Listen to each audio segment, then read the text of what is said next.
ए थांब थांब आता नाही आधीपासून बघा.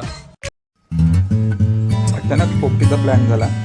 आम्ही सगळे तयारीला लागलो. मडके आणले, मीठ आणलं, सगळं लागणारं साहित्य घेऊन आम्ही पोपटी बनवायची वाटतो. त्याच्याने मस्तपैकी मॅग्नेट केलेलं चिकन, त्यानंतर केळीचे पाने, त्यामध्ये मस्तपैकी गुंडाळून आम्ही ती मडके तयारी केली. त्यानंतर एक वेगळा लेअर शेकावली, एक त्यानंतर अंडी, त्यानंतर पुन्हा भांबवटीचा पाळा टाकला आणि पोपटी तयार केली.